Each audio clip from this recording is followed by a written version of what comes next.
تو کیا اولاد کی دعا سے اگر مرحوم والدین کے ساتھ آگے کوئی بڑا معاملہ ہو رہا ہو تو اللہ تعالیٰ بچ سکتا ہے؟ میں اپنے والدین کی بخشش کے لیے دعا کرتا ہوں، بالکل، اور دعا کرتا ہوں کہ وہ مجھ سے خوش ہو جائیں۔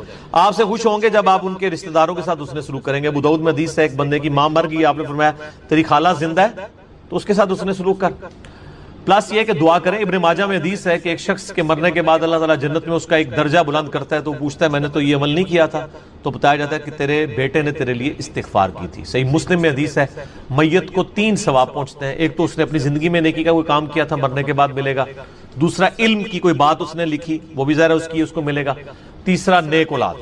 نیک اولاد ظاہر ہے ماں باپ کی انویسٹمنٹ ہے، ان کے اعمال کا ثواب آٹومیٹکلی ماں باپ کو۔ مثال ثواب کی ایک جو فارم ہے سب سے بڑی، جس کے اوپر پوری امت کا اجماع ہے، وہ ہے میت کے لیے دعائے مغفرت کرنا۔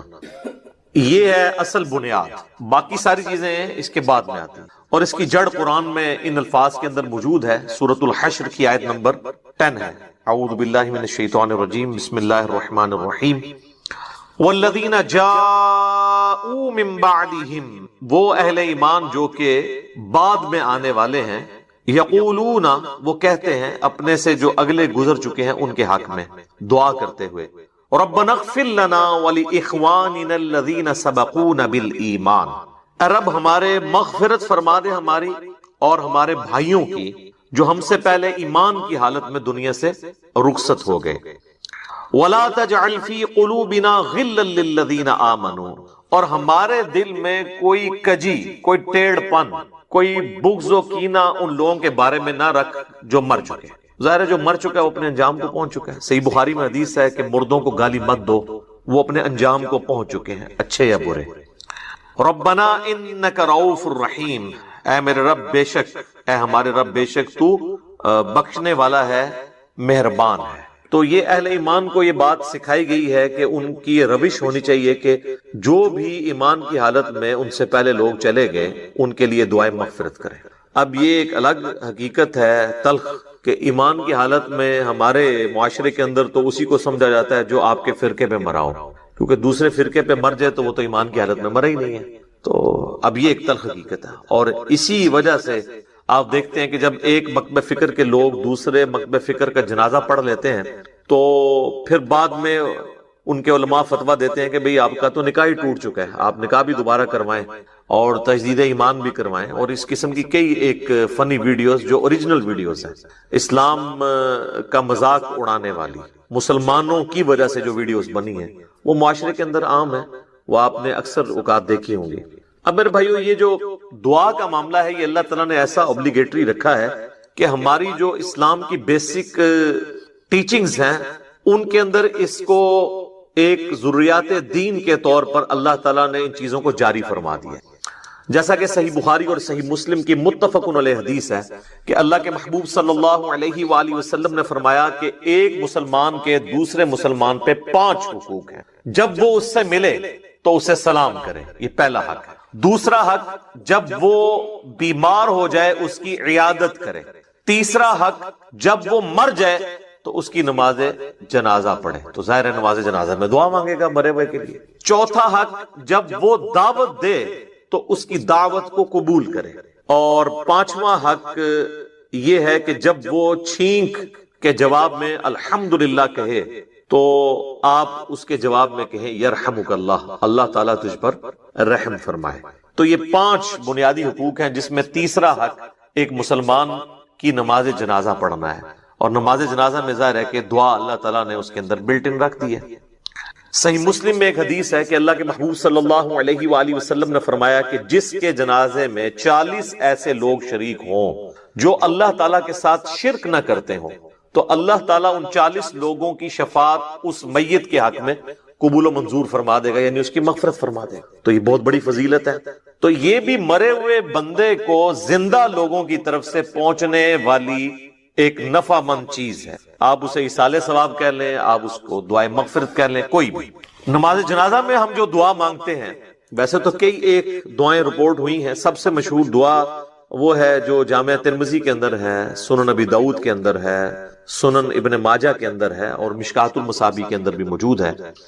اللہم اغفر لی حینا و میتنا، اے اللہ ہمارے جتنے زندہ ہیں ان کی بھی مغفرت فرما اور جو مر چکے ان کی بھی مغفرت فرما. اللہم اغفر لحینا و میتنا و شاہدنا و غائبنا، اور جتنے یہاں پہ موجود ہیں ان کی بھی اور جو یہاں پر موجود نہیں ان کی بھی، وصغیرنا و کبیرنا، اور جتنے ہمارے چھوٹے ہیں اور جتنے ہمارے بڑے ہیں، وذکرنا و انثانا، اور جتنے مرد ہیں اور جتنی عورتیں ہیں. اللہم من احییتہ منا فاحیہ علی الاسلام، اے اللہ جب تک تو ہمیں زندہ رکھے تو اسلام پر زندہ رکھنا. ومن توفیتہ منا فتوفہ علی الایمان، اور جب ہمیں موت آئے تو ایمان کی حالت میں موت آئے. آمین. اچھا مزے کی بات دیکھیں کہ اس میں میت کا ذکر صرف ایک دفعہ ہے، باقی سب زندوں کے لیے دعائیں ہیں. اور یہ جو جنازے کی ایکٹیویٹی بیسیکلی رکھی اس لیے گئی ہے کہ ایک تو آپ اپنے مسلمان بھائی کا حق پورا کریں گے، اور دوسرا آپ وہاں پہ جا کے اپنی موت کو یاد کریں، نہ کہ وہاں پہ بھی جا کے آپ واٹس ایپ میسیجز دیکھ رہے ہوں. آپ دیکھ رہے ہیں کہ میت کو دفنایا جا رہا ہوتا ہے اور لوگوں کے فون بج رہے ہوتے ہیں. کئی لوگ تو یعنی میت کو دفنانے کے لیے قبر میں اترے ہوتے ہیں نا، تو ان کے بھی فون وہاں پہ بج رہے ہوتے ہیں.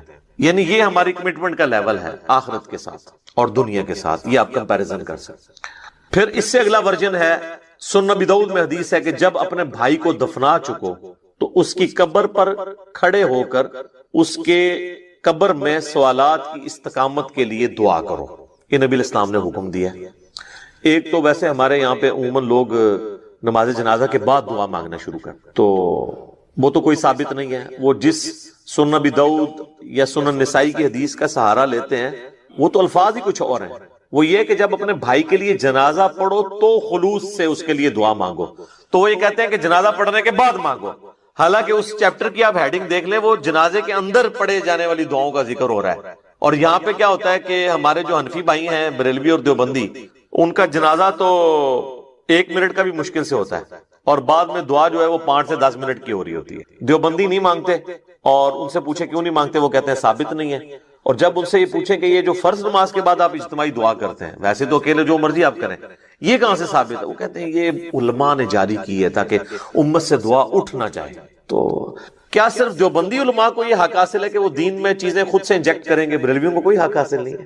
حقیقتاً تو دونوں کو کوئی حق حاصل نہیں. یہ دونوں نے ہی دین کے اندر اپنی طرف سے چیزیں داخل کر دی. اصل دعا جو ہے وہ قبرستان میں دفنانے کے بعد آپ نے قبر کے اوپر کھڑے ہو کر کرنی ہے. دفنانے کے دوران بھی ہے، صحیح سند کے ساتھ. مشکات المصابیح کے اندر موجود ہے، کتب ستہ میں سے یہ ابو داؤد ہے، یہ ترمذی کے ریفرنس ہے کہ آپ نے دفناتے ہوئے یعنی 3 مٹھیاں کم از کم مٹی کی بھر کے ڈالنی ہے قبر کے اوپر. بسم اللہ وعلی ملت رسول اللہ، اللہ کے نام سے شروع کرتا ہوں اور رسول اللہ کی ملت کے اوپر. تو یہ آپ نے پڑھ کے اس کے اوپر ڈالنا ہے. پھر دفنانے کے بعد جب آپ نے دعا مانگنی ہے تو ظاہر ہاتھ اٹھا کے مانگنی ہے. یہ بعض لوگوں کو ایک مسئلہ ہو جاتا ہے کہ شاید قبر پہ اگر ہاتھ اٹھا کے دعا مانگی تو یہ کوئی شرک ہو جائے گا. شرک تو تب ہوگا جب آپ مردے سے مانگ رہے ہوں گے، آپ اللہ سے مانگ رہے ہیں. صحیح مسلم میں اوپر تلے کئی احادیث ہیں کہ نبی الاسلام نے بقیع غرقد قبرستان میں جا کر 3 دفعہ دعا کی ہاتھ اٹھا کر، اور 3 دفعہ پھر ہاتھوں کو واپس لے گیا. تو یہ تو سنت ہے، اس میں کوئی حرج نہیں ہے. قبرستان میں بھی آپ ہاتھ اٹھا کے دعا کر سکتے ہیں. پھر قبرستان میں دفنانے کے بعد میت کے لیے دعا کرنا، اور پھر قبر کے اوپر اتنی دیر بیٹھنا کہ جتنی دیر ایک اونٹ کو نحر کر کے اس کا گوشت تقسیم کیا جائے. تو یہ صحیح مسلم کے اندر حضرت عمر ابن عاص کی وصیت ہے. انہوں نے اپنے بیٹے کو وصیت کی تھی کہ جب میں مر جاؤں میری قبر پہ اتنی دیر بیٹھے رہنا کہ جتنی دیر ایک اونٹ کو نحر کر کے اس کا گوشت تقسیم کیا جاتا ہے، یعنی 2 سے 2.5 گھنٹے، تاکہ میں اپنی قبر کے ساتھ مانوس ہوں، اور تاکہ میں یہ جان لوں کہ میں نے اپنے رب کے آئے ہوئے فرشتوں کو کیا جواب دینا ہے. اب وہ اس لفظ کو بھی لوگ پکڑتے ہیں، وہ کہتے ہیں جان لوں کا مطلب یہ ہے کہ وہ باہر سے کوئی آواز لگائے گا. تو اگر آواز ہی لگانی ہوتی تو حضرت عمرو ابن عاص اپنے بیٹوں کو کہہ دیتے کہ تم نے جو ہے نا میری قبر پہ کھڑے ہو کے اذان دے دینی ہے تاکہ مجھے پتہ چل جائے. یہاں پہ لوگ دیتے ہیں نا اذان، پوچھے کہاں لکھی ہو، کہتے ہیں منع کہاں ہے. تو اس اعتبار سے تو آپ دین میں جو مرضی داخل کر لیں. وہ تو میرے بھائی جنازے کی بھی اذان منع تو کہیں پہ نہیں ہے. ہم کیوں نہیں دیتے کہ نبی الاسلام نے نہیں دی. عیدین کی اذان نہیں ہوتی، منع تو کوئی نہیں ہے. وہ کہتے ہیں نہیں جی وہ بخاری مسلم میں حدیث ہے کہ نبی علیہ السلام عید کی اذان نہیں دیا کرتے تھے. سر یہ حدیث تو آپ کے کام کی نہیں ہے. آپ نے حدیث یہ دکھانی ہے کہ نبی علیہ السلام عید کی اذان سے منع فرمایا کرتے، نہیں دیا کرتے تھے، وہ آپ نہ بھی بتائیں، ہمیں پتا ہے کہ نہیں دیا کرتے تھے، نہیں تو بہت سارے کام بھی نہیں کیا کرتے تھے۔ نبی علیہ السلام کی 3 بیٹیاں آپ کی مبارک زندگی میں فوت ہوئی ہیں، آپ نے ان کو اپنے ہاتھوں سے دفنایا، آپ نے کسی کا تیجا 40واں نہیں کیا۔ جب ہم پوچھتے ہیں کہ وہ کہتے ہیں جی وہ منع تو کوئی نہیں نہ کیا، ٹھیک ہے۔ تو منع والا معاملہ یہ ہے میرے بھائی کہ جو کام دین کے اندر نہیں نبی علیہ السلام نے تعلیم فرمایا وہ انڈرسٹوڈ منع ہی تصور کیا ہے۔ یہ ایک سینسٹیو ٹاپک ہے، میں اس کو اینڈ کے اوپر کنکلوڈ کروں گا، میں موضوع کو تلخ نہیں کرنا چاہتا اس طرف گفتگو لے جا کر۔ تو بہرحال آپ نے حضرت عمرو بن عاص کی جو صحیح مسلم کی حدیث ہے اس میں ان کی وصیت یہ کہ آپ نے بیٹھنا ہے قبر پہ اتنی دیر، یعنی قبر کے ایگزیکٹ اوپر نہیں بیٹھنا، یعنی پاس بیٹھنا ہے، وہاں بیٹھ کے اللہ کا ذکر کریں، جو مرضی آپ کریں، تو اللہ تعالیٰ ذکر کی برکت سے مردے کے لیے، آپ کی دعاؤں کی برکت سے اس کے لیے آسانی پیدا کر دے گا۔ اور ظاہر ہے کہ یہ بھی اللہ کی مرضی ہے، زبردستی تو اللہ تعالیٰ کو کسی کی دعاؤں سے نہیں لگائی جا سکتی۔ وَلِعَاذُ بِاللَّهِ تَعَالَى اللہم انی اعوذ بک من عذاب جہنم ومن عذاب القبر ومن فتنة المحیا والممات ومن شر فتنة المسیح الدجال۔ یہ دعا بخاری اور مسلم دونوں میں آئی ہے، اور نبی علیہ السلام حکم دیا کرتے تھے کہ نماز کے تشہد میں 4 چیزوں کے اگینسٹ اللہ تعالیٰ کی پناہ طلب کی جائے۔ اللہم انی اعوذ بک من عذاب جہنم ومن عذاب القبر ومن فتنة المحیا والممات من شر فتنة المسیح الدجال۔ اے اللہ میں جہنم کے عذاب سے تیری پناہ مانگتا ہوں، قبر کے عذاب سے تیری پناہ مانگتا ہوں، زندگی اور موت کے فتنے کے اگینسٹ تیری پناہ مانگتا ہوں، اور جھوٹے مسیح دجال مسیح کے فتنے سے تیری پناہ مانگتا ہوں، آمین۔ اچھا، دفنانے کے بعد اذان دینا بھی کوئی ثابت نہیں ہے، اور اس طریقے سے ہمارے دیوبند اور بریلوی حضرات جو ہے نا وہ میت کو دفنانے کے بعد نا سرہانے پہ کھڑے ہو کر نا سورۃ البقرہ کی شروع کی آیات تلاوت کرتے ہیں، اور پاؤں والی سائڈ پہ سورۃ البقرہ کی آخری آیات تلاوت کرتے ہیں۔ یہ روایت موجود ہے، لیکن یہ روایت جو ہے فیبریکیٹڈ روایت ہے۔ یہ روایت شعب الایمان امام بیہقی کی کتاب میں ہے، مشکات المصابیح کے اندر موجود ہے، لیکن اس کے اندر ایوب نام کا ایک متروک راوی ہے، یعنی جس سے حدیثیں لینا محدثین نے چھوڑ دی، ریجیکٹڈ پرسنالٹی۔ تو یہ یعنی مردود قسم کے راویوں سے روایت کی گئی روایت ہے، اس کی کوئی اصل نہیں ہے۔ اصل چیز وہی ہے جو میں نے بیان کر دی ابو داؤد سے، کہ آپ نے میت کے لیے دعا کرنی کہ اللہ تعالیٰ اسے قبر کے سوالات میں استقامت عطا فرما۔ اور قبر کے سوال جو ہیں وہ بخاری، مسلم، ابو داؤد، مسند احمد میں رپورٹ ہوئے ہیں، کچھ حصہ بخاری مسلم میں ہوا ہے، کچھ ابو داؤد میں، ترمذی میں، مسند احمد میں۔ پہلا سوال ہوگا من ربک، تیرا رب کون ہے؟ دوسرا سوال ہوگا ما دینک، تیرا دین کیا ہے؟ تیسرا سوال ہوگا، ترمذی میں تو الفاظ ہیں من نبیک، تیرا نبی کون ہے؟ بخاری میں الفاظ ہیں ما کنت تقول فی حق ھذا الرجل، تو اس مرد کے بارے میں دنیا میں کیا کہا کرتا تھا، یا تو کیا کہے گا اس کے بارے میں؟ وہ کہتے ہیں جی نبی علیہ السلام کی شکل مبارک دکھائی جاتی ہے اور پوچھا جاتا ہے اس مرد کے بارے میں، تو یہ حاضر رجل، وہ کہتے ہیں حاضا کا مطلب تو ہے کہ وہاں پہ موجود ہوں گے۔ سر اگر حاضا کا مطلب وہاں پر موجود ہوں گے تو اس کے جواب میں یہ تو نہیں ہونا چاہیے ہوا محمد رسول اللہ، ہوا تو پھر جو ہے وہ 3rd پرسن کا صیغہ ہے، ہونا چاہیے حاضا محمد رسول اللہ۔ تو اس کا جو ایک طریق ہے مسند احمد اور سنن ابی داؤد میں، اس میں الفاظ ہیں اس مرد کے بارے میں تیرا کیا خیال ہے؟ الذی بعث فیکم، جس کو اللہ نے تم میں مبعوث کیا تھا نبی بنا کے۔ یہ نہیں کہ یہ جو قبر میں آپ کے سامنے آئے ہوئے ہیں یا کوئی قبر میں تصویر دکھائی جاتی ہے، یہ بالکل جھوٹی بات ہے۔ تو یہ 3 سوالات، اور ایک چوتھا سوال ہے جو میں نے ایکسپلور کیا تھا، جس کی وجہ سے کافی ہنگامہ کھڑا ہوا کہ قبر میں 3 نہیں 4 سوال ہوں گے۔ وہ چوتھا سوال جو ہے وہ مؤمن کے لیے اور منافق کے لیے ڈیفرنٹ ہوتا ہے، وہ بخاری میں بھی ہے، سنن ابی داؤد کے اندر بھی۔ مؤمن جو ہے وہ تینوں سوالوں کے جواب دیتا ہے، تو فرشتے چوتھا سوال کرتے ہیں کہ تجھے کیسے پتا چلا؟ تو وہ کہتا ہے کہ میں نے اللہ کی کتاب پڑھی اور نبی علیہ السلام کے نبی ہونے کی تصدیق کی۔ تو اللہ کی کتاب اگر پڑھی نہیں ہوگی تو تصدیق کیسے کریں گے؟ یہ کتاب پڑھیں گے تو آپ تصدیق کریں گے۔ تو اور منافق کہتا ہے ہائی ہاتا لا ادری، ہائے افسوس مجھے کچھ پتا نہیں، مجھے کچھ پتا نہیں۔ تو فرشتے اس کو کہتے ہیں کہ تو نے خود پڑھ کر سیکھنے کی، سمجھنے کی کوشش کیوں نہیں کی، یا کسی ایسے شخص سے پڑھنے کی کوشش کیوں نہیں کی جسے ان چیزوں کا پتا تھا؟ دونوں معنی درست ہیں۔ تو جب تک آپ خود اللہ کو سیریس نہیں لیں گے آپ سچائی تک پہنچ نہیں سکتے. تو اس لیے میں نے کہا تھا قبر میں 3 نہیں 4 سوال ہیں، اور چوتھا سوال جو ہے وہ تمام سوالات کی جان ہے. اگر زندگی میں پتہ چل جائے تو پہلے 3 سوالوں کا جواب کے لیے تیار ہونا آپ کے لیے آسان ہو جائے گا، ادروائز تو مشکل ہو جائے گا. بہرحال ایک ضمناً یہ بات تھی. تو قبر پہ بھی آپ نے دعاؤں میں مردوں کو یاد رکھنا ہے. اس کے بعد عام حالت میں بھی آپ جب قبرستان جائیں گے تو آپ کو دعا سکھائی گئی ہے. صحیح مسلم میں الفاظ ہیں: السلام علیکم اہل الدیار من المؤمنین والمسلمین وإنا ان شاء اللہ بکم للاحقون نسأل اللہ لنا ولکم العافیہ. تم پر سلامتی ہو اے مؤمنین اور مسلمین جو اس قبرستان کے اندر دفن ہو، خواہ مرد ہو یا عورت ہو. السلام علیکم اہل الدیار من المؤمنین والمسلمین وإنا ان شاء اللہ بکم للاحقون. اور اللہ نے چاہا تو ہم بھی انقریب تمہارے ساتھ آ کے ملنے والے ہیں، ظاہر ہم نے بھی مرنا ہے. اور پھر 7 الفاظ ہیں کہ ہم تم سے تمہارے لیے اور اپنے لیے اللہ کے حضور عافیت کا سوال. نسأل اللہ لنا ولکم العافیہ، ہم اللہ سے سوال کرتے ہیں تمہارے لیے اور اپنے لیے عافیت کا. یہ دعا ہے. تھوڑے بہت الفاظ کے فرق کے ساتھ صحیح مسلم میں اور دعائیں بھی ہیں، بلکہ یہ سب سے آسان دعا، یاد رکھنی بھی آسان ہے. ایک دعا ہے جامع ترمذی کے اندر: السلام علیکم یا اہل القبور. وہ روایت اصول محدثین پہ ضعیف ہے، اصل دعا یہی ہے. بلکہ صحیح مسلم میں ایک حدیث ہے، ام عائشہ کہتی ہیں کہ نبی علیہ السلام ایک دفعہ میرے ساتھ بستر پہ لیٹے تھے، تو تھوڑی دیر بعد آپ نے یہ محسوس کیا کہ میں سو گئی ہوں، تو آپ علیہ السلام چپکے سے اپنے بستر سے نکلے اور بقیع غرقد مدینے کے قبرستان کی طرف چلے گئے. تو کہتی ہیں میں بھی نا جاسوسی کرنے کے لیے پیچھے کسی اور بیوی کے پاس نہ چلے گئے، میں بھی نکلی اور میں نے حضور علیہ السلام کو دیکھا کہ آپ بقیع قبرستان میں یوں ہاتھ اٹھا کے دعا کر رہے ہیں. 3 دفعہ آپ نے ہاتھ اٹھا کے دعا کی اور اپنے ہاتھوں کو واپس کیا. تو وہ کہتی ہیں میں جلدی جلدی بھاگتی بھی واپس آئی، آ کے بستر پہ لیٹ گئی، اور یہ یعنی میں نے ایکٹ کرنے کی کوشش کی کہ میں تو یہاں سے گئی نہیں تھی، لیکن سانس پھولا ہوا تھا، سانس تو نہیں کو روک سکتا. وہ بزرگ ہی ہیں جو 12 دن تک وضو روک کے رکھتے ہیں، تو چونکہ جھوٹ ہوتا ہے نا، تو کہتے ہیں کہ میرا سانس پھولا ہوا تھا. نبی علیہ السلام جب واپس آئے تو انہوں نے سیدہ عائشہ سے فرمایا کہ تم میرے پیچھے آئی تھی، اور اگر تم مجھے نہیں بتاؤ گی نا تو تمام غائب کا جاننے والا تو مجھے بتا ہی دے گا. علم غیب بھی کلیئر کر دیا حضور نے. آپ نے نہیں کہا کہ مجھے تو پتہ ہے، میں تو حاضر و ناظر ہوں. ان کا مجھے اللہ تو خبر دے دے گا. تو تم نے کیا گمان کیا اللہ اور اس کا رسول تمہارے ساتھ خیانت کریں گے، یعنی میں کسی اور بیوی کے پاس چلا گیا؟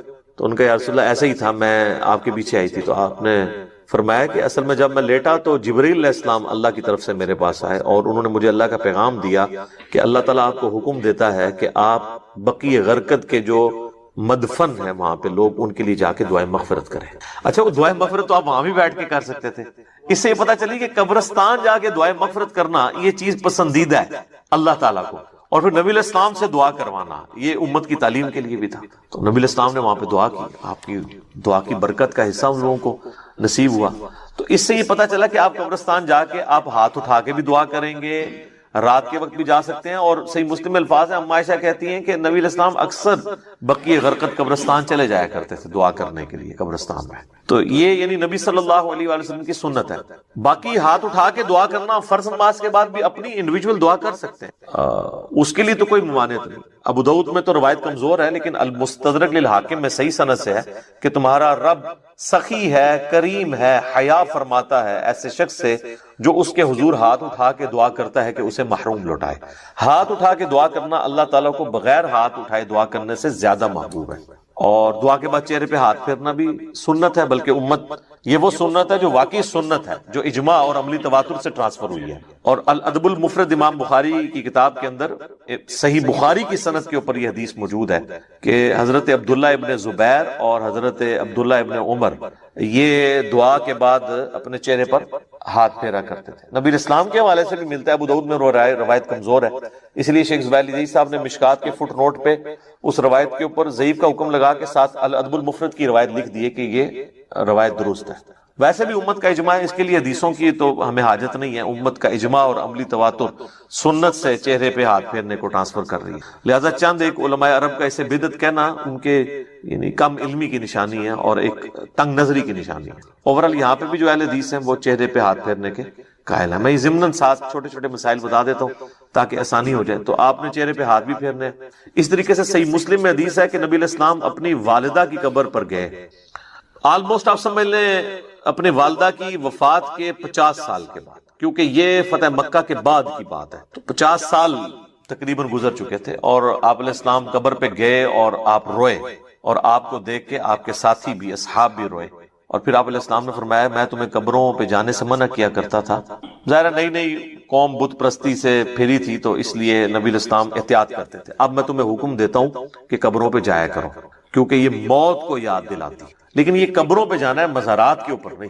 مزارات پہ تو سیلفیاں ہوتی ہیں اور بہت کچھ ہوتا ہے جس کا دین سے کوئی تعلق نہیں۔ جہاں پہ اللہ اور اس کے محبوب صلی اللہ علیہ وآلہ وسلم کی نافرمانی کے کام ہوتے ہو نا، وہاں پہ آپ نے جانا بھی نہیں ہے۔ سنن نبی داؤد میں حدیث ہے کہ ایک صحابی نے کہا کہ میں نے منت مانی ہے کہ میں اونٹ قربان کروں گا مقام بوانا پہ جا کے، بعض روایتوں میں آیا کہ 100 اونٹ۔ تو نبی علیہ السلام نے فرمایا کہ دیکھنا وہاں پر زمانے جاہلیت میں کسی بت کی پرستش تو نہیں ہوتی تھی، اس زمانے میں، اب نہیں، اگر اس زمانے میں بھی ہوتی تھی نا تو نہیں جانا، یا وہاں پر کوئی زمانے جاہلیت میں میلہ تو نہیں لگا کرتا تھا۔ انہوں نے دونوں چیزیں جب رسول اللہ کو کنفرم کی تو آپ صلی اللہ علیہ وآلہ وسلم نے پھر ان کو اجازت دے دی، ٹھیک ہے کہ تم کرو۔ پھر آپ علیہ السلام نے فرمایا کہ ایسی منت نہ پوری کرو جو تمہیں یعنی عاجز کر دے، اس طرح کی منت نہ مانو، اور اگر مانی ہے تو اس کو منت کو پورا نہ کرو، اور اللہ کی نافرمانی میں بھی منت نہ مانی جائے، اور جو اللہ کی نافرمانی میں ہوگی آپ نے اس کا کفارہ بھی نہیں دینا ہوگا۔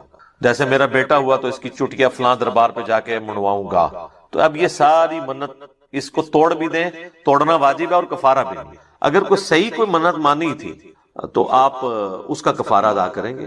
ویسے ہوتا کچھ نہیں ہے، بخاری مسلم میں حدیث ہے کہ منت ماننے سے کنجوس کا مال نکل جاتا ہے، یہ مصیبت کو نہیں ٹال سکتا۔ تو بہرحال یہ ہے کہ آپ نے منت کا پھر کفارہ وہی ہے جو بخاری مسلم میں آیا کہ منت توڑنے کا کفارہ وہی ہے جو قسم توڑنے کا کفارہ سورۃ المائدہ کی آیت نمبر 89 میں ہے، کہ ایک غلام آزاد کریں، یا 10 مساکین کو کھانا کھلائیں، یا 10 مساکین کو کپڑے لے کر دیں، اور اگر کوئی غریب ہے تو 3 مسلسل روزے رکھ لیں۔ تو اس طرح کی پھر منتیں آپ نے پوری نہیں کرنی ہوگی۔ بہرحال نبی علیہ السلام نے اپنی والدہ کی قبر پہ جا کے یہ امت کو میسج دیا کہ آپ نے قبروں کو لاوارث نہیں چھوڑنا، قبروں پہ جانا ہے، قبروں پہ جا کے عبرت حاصل کرنی ہے، اور قبروں پہ جا کے ان قبر والوں سے نہیں مانگنا بلکہ ان کے لیے دعا کرنی ہے کہ اللہ تعالیٰ ان کی مغفرت کا کوئی سامان کرے، کیونکہ وہ ہماری دعاؤں کے محتاج ہیں جو قبرستان میں دفن ہے، کیونکہ وہ تو اب اپنے اعمال آگے نہیں بڑھا سکتے۔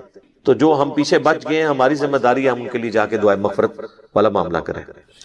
اچھا، اسی طریقے سے صحیح بخاری اور صحیح مسلم دونوں میں حدیث ہے کہ نبی علیہ السلام کو ایک صحابی کی وفات کی خبر ملی تو نبی علیہ السلام نے دونوں ہاتھ یوں بلند کر کے، حتیٰ کہ صحابہ کہتے ہیں ہم نے آپ کے بغلوں کی سفیدی بھی دیکھی، کیونکہ آپ کا اکثر لباس تہمد اور اوپر چادر ہوتی تھی، اگر آپ نے کرتا نہ پہنا ہو اور صرف چادر اوپر لی ہوئی ہو اور یوں ہاتھ اٹھائیں تو بغلوں کی سفیدی ظاہر ہو جاتی ہے۔ تو آپ نے کہا اے اللہ ابو عامر کو بخش دے اور اسے کثیر مخلوق پر فضیلت عطا فرما۔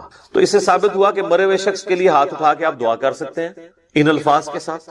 اور ایک اور حدیث ہے صحیح مسلم کے اندر، ام سلمہ کہتی ہیں کہ جب میرے خامن فوت ہوئے ابو سلمہ تو نبی علیہ السلام ہمارے گھر تشریف لائے تو آپ صلی اللہ علیہ وآلہ وسلم نے ہمیں صبر کی تلقین کی، اور آپ علیہ السلام نے پھر ابو سلمہ کے لیے دعا کی کہ اے اللہ اسے بخش دے اور اسے اپنے ہدایت یافتہ لوگوں میں بلند درجہ عطا فرما، اور اے اللہ اس کے جو پیچھے لوگ بچ گئے ان پہ تو خلیفہ ہو جا، یعنی اس کی کمپنسیشن تو فرما دے، اور اے اللہ اس کی قبر کو نور سے تو بھر دے۔ یہ آپ صلی اللہ علیہ وآلہ وسلم نے ان کے لیے دعا کی، اور اس میں یہ بھی الفاظ ہیں کہ قبر کو گشادہ کر دے اور نور سے بھر دے۔ یہ تعزیت کی دعائیں ہیں جو آپ کر سکتے۔ باقی قبرستان جا کے آپ جنازہ اگر آپ کا رہ گیا تو آپ قبرستان جا کے قبر پہ کھڑے ہو کے بھی جنازہ پڑھ سکتے ہیں۔ بخاری مسلم دونوں میں حدیث ہے کہ ایک بوڑھی عورت جو مسجد نبوی کی صفائی کیا کرتی تھی، جب وہ فوت ہو گئی تو صحابہ نے رسول اللہ کو نہیں بتایا اور راتوں رات جنازہ پڑھ کے دفنا دیا۔ کچھ دن کے بعد نبی علیہ السلام نے پوچھا کہ وہ عورت نظر نہیں آ رہی، تو بتایا گیا کہ وہ تو فوت ہو گئی ہے۔ تو حضور نے فرمایا کہ مجھے اس کی قبر پہ لے جاؤ۔ تو اب حضور علیہ السلام کو کسی صحابی نے یہ نہیں کہا کہ یا رسول اللہ آپ تو ہر مومن کی قبر میں جاتے ہیں، تو 3 دن پہلے تو آپ تشریف لے گئے ہوں گے، آپ کو تو پتہ ہی ہوگا کہ یہ مر چکی ہے۔ اس زمانے میں یہ عقیدے نہیں ہوا کرتے تھے، نہ کسی کے دماغ میں ہوتا تھا۔ تو رسول اللہ صلی اللہ علیہ وسلم کو وہ قبر پہ لے گئے تو آپ علیہ السلام نے جا کے وہاں پہ قبرستان میں اس کی قبر پہ کھڑے ہو کر جنازہ پڑھا۔ یہ غائبانہ نماز جنازہ نہیں ہوتا کیونکہ اس میں تو قبر سامنے ہوتی ہے، اور اس کا طریقہ یہ ہوتا ہے کہ آپ نے قبر کی ایسی سائڈ پہ کھڑے ہونا ہے کہ آپ کا قبلہ کی طرف رخ ہو اور قبر آپ کے سامنے ہو۔ اور پھر آپ علیہ السلام نے واپسی پر فرمایا، مسلم شریف میں ڈیٹیل ہے، اس میں الفاظ ہیں کہ یہ قبریں اندھیروں میں ڈوبی ہوئی تھی، اللہ نے میرے جنازہ پڑھنے کی برکت سے انہیں نور سے بھر دیا۔ اب یہ سبحان اللہ تو آپ نے بول دیا ہے، لیکن اس کا جو ایک تلخ پہلو ہے کہ نبی کی دعا کی برکت سے کسی کافر کی قبر جو ہے نا وہ نور۔ لیکن ہر مسئلے کے لیے میں آپ کو ایک ہی دعا بتا دیتا ہوں۔ اکثر لوگ مجھے ای میل کرتے ہیں جی روزگار کے لیے، کوئی کہتا ہے جی اولاد کے لیے، کوئی کہتا ہے جی پریشانی دور کرنے کے لیے، کوئی کہتا ہے جی جو ہے رزق میں برکت کے لیے، کوئی کہتا ہے بیماری دور کرنے کے لیے، کوئی دعا بتا دیں۔ بھائیو ہم آپ کو 50 دعائیں نہیں بتاتے ہیں، ایک دعا بتاتے ہیں، ایک دعا جو اکثر مسلمانوں کو پہلے ہی آتی ہے، اس کو ترجمے کے ساتھ یاد کر لیں اور اس دعا کو آپ ہر جگہ پڑھیں، جس مقصد کے لیے پڑھیں۔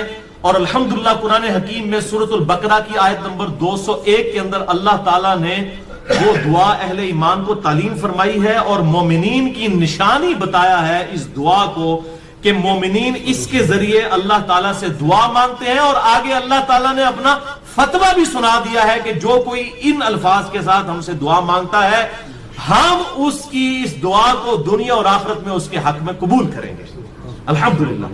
اور وہ دعا ہے سورۃ البقرہ آیت نمبر 201، ربنا آتنا فی الدنیا حسنہ وفی الآخرۃ حسنہ وقنا عذاب النار۔ یہ وقف کر کے میں نے پڑھا اور کنٹینیوس پڑھیں گے، ربنا آتنا فی الدنیا حسنۃ وفی الآخرۃ حسنۃ وقنا عذاب النار۔ اب اس کا ترجمہ بھائیو یاد کرنا کوئی راکٹ سائنس ہے؟ ربنا آتینا، اے رب ہمارے ہمیں عطا فرما، ہمیں دے دے، فی الدنیا حسنہ، اس دنیا میں بھلائی، وفی الآخرۃ حسنہ، اور آخرت میں بھلائی، اور آخرت کی سب سے بڑی بھلائی کیا؟ وقنا عذاب النار، ہمیں آگ کے عذاب سے بچا لے، آمین۔ اللہم اجرنا من النار، اللہم اجرنا من النار، اللہم اجرنا من النار۔ اچھا مولویوں کی تسلی نہیں ہوئی، انہوں نے اس کے ساتھ لگا دیا وقنا عذاب القبری، وقنا عذاب الحشری، وقنا عذاب المیزان، پتہ نہیں کیا کچھ لگا دیا۔ حالانکہ تعلیم کی کمی ہے، دنیا اور آخرت اس میں کور ہو جاتی ہے۔ کیوں؟ پھر دنیا حسنہ میں پوری دنیا کور، وفی الآخرۃ حسنہ میں قبر بھی کور، میدان حشر بھی کور، میزان عمل بھی کور۔ کیوں؟ بخاری اور مسلم کی متفق علیہ حدیث ہے کہ آپ صلی اللہ علیہ وسلم نے فرمایا جو شخص مر گیا اس کی قیامت قائم ہو گئی، مرتے ہی قیامت قائم ہو گئی۔ اور بخاری اور مسلم کی متفق علیہ حدیث ہے کہ آپ صلی اللہ علیہ وسلم کی وفات کے دنوں میں سیدہ عائشہ کہتی ہیں میرے بھائی نے مسواک اٹھائی بھی تھی، آپ نے مجھ سے مانگی، میں نے انہوں نے چبانے ہی شروع کی تو وہ چبائی نہ گئی، سخت تھی، تو میں نے اپنے منہ میں چبا کر آپ صلی اللہ علیہ وسلم کے منہ میں ڈالی، اللہ تعالیٰ نے میرے تھوک کو اور نبی صلی اللہ علیہ وسلم کے تھوک کو اس دن جمع فرما دیا ایک ہی جگہ پر، جو نبی صلی اللہ علیہ وسلم کی دنیا کی زندگی کا آخری دن اور آخرت کی زندگی کا پہلا دن تھا، بخاری اور مسلم میں۔ تو اما عائشہ حضور کی وفات کے دن کو کیا کہہ رہی ہیں؟ آخرت کی زندگی کا پہلا دن۔ تو وہ فی الآخرۃ حسنہ میں قبر بھی آ گئی، آخرت بھی آ گئی، میزان عمل بھی آ گیا، سب کچھ آ گیا۔ تو یہ مولویوں نے خام خواہ بیچ میں چیزیں، وہ کسی نے ودخلنا مال ابرار یا عزیز و یا غفار، پتہ نہیں کیا کچھ بیچ میں لگایا ہوا ہے، بس یہ کامل دعا یہی ہے، ربنا آتنا فی الدنیا حسنہ وفی الآخرۃ حسنۃ وقنا عذاب النار۔ اس کو بدل نہیں سکتے، یہ بہت خطرناک معاملہ ہے۔ بخاری اور مسلم کی متفق علیہ حدیث ہے، ایک صحابی کو آپ نے دعا تعلیم فرمائی وضو کے بعد کی، اس میں الفاظ تھے بنبی کا ارسلتا، میں ایمان لایا اس پر جو تیرے نبی کے ساتھ نازل ہوا۔ اس صحابی نے دعا پڑھتے ہوئے کہہ دیا برسولی کا ارسلتا۔ اب کوئی فرق ہے؟ میں ایمان لایا اس کتاب پر جو تیرے رسول پر نازل ہوئی۔ رسول تو سپرلیٹو ڈگری ہے، نبی سے بھی اوپر کی ڈگری۔ ہر نبی رسول نہیں ہوتا، چاند ایک رسول۔ آپ صلی اللہ علیہ وسلم فرمایا تو نے میرے الفاظ کیوں چینج کیے؟ وہی کہہ جو میں نے کہا تھا، نبی کا ارسل تھا۔ اب اس نے کہا یا رسول اللہ میں نے کون سی گستاخی کر دی ہے، میں تو اچھے الفاظ استعمال کیے ہیں، عشق دے چلے نمبر لے گئے، عقل والے ہوتے ہیں انجے ہی عملہ گالیاں، کچھ نہیں انہوں نے کہا۔ اب جو نبی صلی اللہ علیہ وسلم اپنے الفاظ کو نہیں بدلنے دے رہے اور اچھے الفاظ اس نے استعمال کیے، وہ یہ اجازت دیں گے کہ آپ صلی اللہ علیہ وسلم کی سنت دعاؤں کو آپ اس حوالے سے چینج کریں کہ اس میں چیزیں ایڈ کرنا شروع کر دیں، یہ آپ صلی اللہ علیہ وسلم اجازت دیں گے؟ تو یہ بدعت کے ٹاپک پہ میں نے کم از کم 5 گھنٹے کی گفتگو ریکارڈ کروا دی ہے، مثلا نمبر 75A اور 75B اہل سنت پاک.com پہ، اس میں بھی میں نے یہ ان حدیثوں کو ڈیٹیل کے ساتھ ڈسکس کیا تھا۔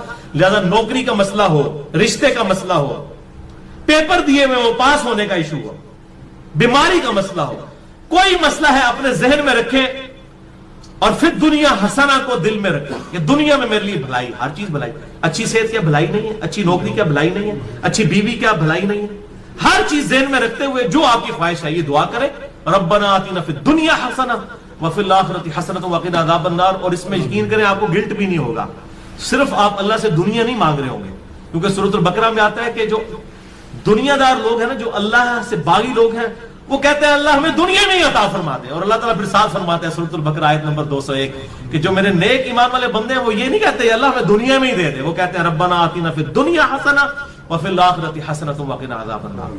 اچھا اب آپ ویسے دعا کر رہے ہو اللہ میں پاس ہو جاؤں یا اچھا رشتہ ہو جائے، نوکری لگ جائے، اس وقت آپ پیورلی دنیا کی دعا کر رہے ہوں گے. لیکن جب آپ یہ دعا کریں گے تو آپ اللہ تعالیٰ کو بھی ناراض نہیں کریں گے، دونوں چیزیں ایڈ ہو جائیں گی ساتھ. یعنی اللہ تعالیٰ کو بھی آپ سے کوئی گلہ شکوہ اس حوالے سے نہیں رہے گا. آپ کہہ رہے ہوں گے یا اللہ ربنا آتنا فی الدنیا حسنہ وفی الآخرۃ حسنۃ وقنا عذاب النار، تو آپ اہل ایمان میں شامل ہو جائیں گے سورۃ البقرہ آیت نمبر 201 کے تحت. اسی کانٹیکسٹ میں 3 احادیث ہیں بڑی اہم الحمدللہ. پہلی حدیث صحیح بخاری میں 6399، صحیح مسلم میں 6840، مشکات میں 2487. سیدنا انس بن مالک رضی اللہ تعالیٰ عنہ جنہوں نے 10 سال تک آپ صلی اللہ علیہ وسلم کو وضو کروایا، آپ کی وفات کے بعد 82 سال تک زندہ رہے اور 93 ہجری کے اندر بصرہ میں فوت ہوئے.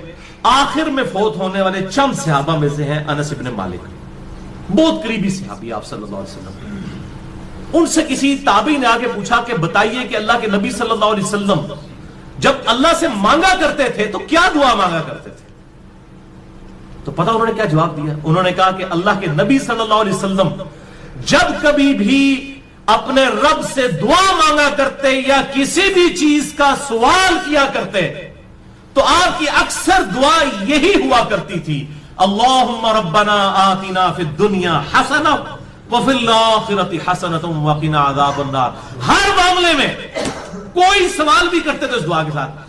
اور بھائی یہ دعا کا ترجمہ یاد کرنا کو مشکل ہے تو کیا ضرورت ہے اردو میں دعائیں کرنے کی؟ میرے بھائی ایک دعا یاد کر لیں، نبی صلی اللہ علیہ وسلم نے تعلیم فرمائی ہے، اللہم ربنا آتنا فی الدنیا حسنہ وفی الآخرۃ حسنۃ وقنا عذاب النار.